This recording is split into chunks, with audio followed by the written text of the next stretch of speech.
Hey everyone, before I start this video, um, someone wanted to know the cast list for this movie, specifically Bianca Carlisle, but I didn't know if there was any others that anyone wanted to know.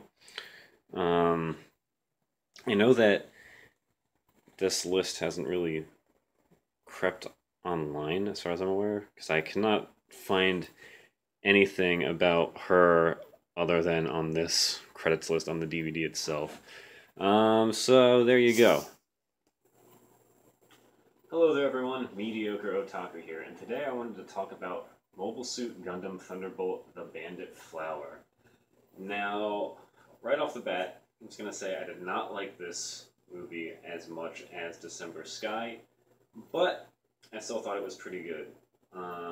Animation was great, just like December Sky. Music was still really good. I prefer some of the tracks in December Sky over this, but I think if you liked the music in December Sky, you'll still probably like this soundtrack.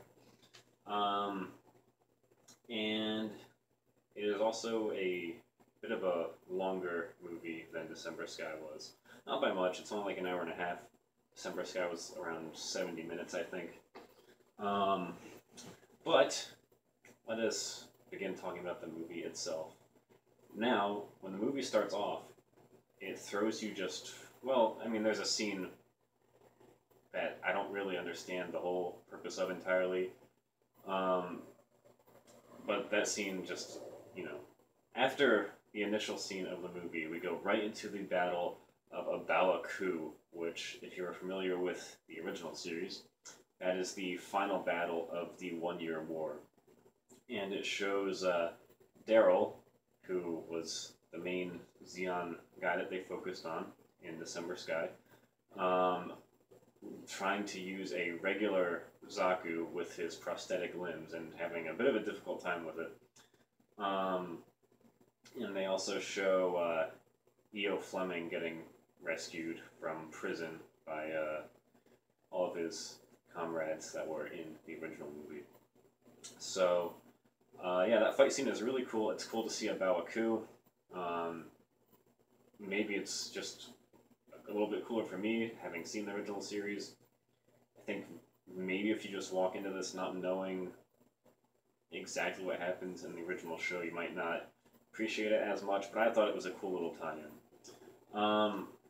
And basically after that scene, the rest of the movie takes place 8 months after the events of the 1 Year War. There are still remnants of the Xeon forces trying to do their thing and fight against the Earth Federation, but they seem to be very few and far between. Um, and the unfortunate thing about this movie is that it focuses a lot on the Earth Federation, which, there's some interesting characters there. And we get to meet some new characters. There's a new potential love interest for E.O. Fleming, named Bianca. And she's pretty cool. She likes jazz like he does, and they actually have a scene in here where they play a song together. She's on the piano and he's on drums, which was kind of cool. Um, but and then that also it sets up sort of a love triangle thing potentially in the next season slash movie. Um, but by the way, I might not have liked Bandit Flower as much as December Sky, but it got me really excited for what they're going to be doing in the next movie slash season. I don't really know what to call it because this is just basically a compilation of the season's episodes. Um, yeah, it looks like basically the most powerful new type ever is going to be the main antagonist of the next season. But anyway, back to what I was talking about. They really do not focus very much on the Xeon forces at all, which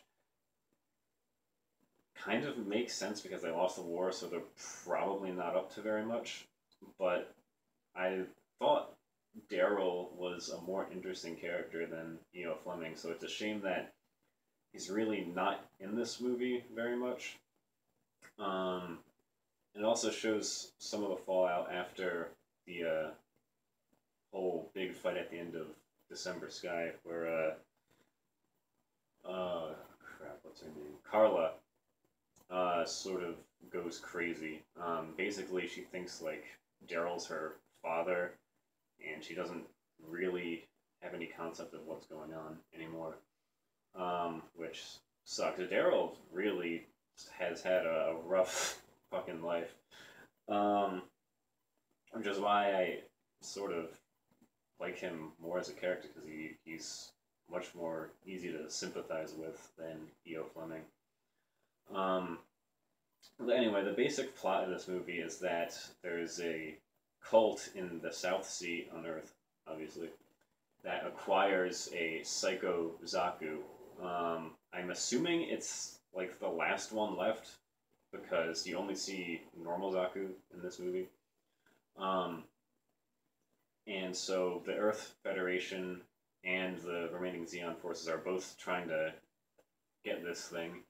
And they're fighting each other, and then towards the end of the movie, they end up both fighting the South Sea cult thing. And it ends off with a pretty big cliffhanger. It shows you who the main antagonist is going to be for the next season. It gives you a little bit of a backstory behind him, which I'm really hoping they expand on a little bit more in the next season, because it's just a very pretty brief thing.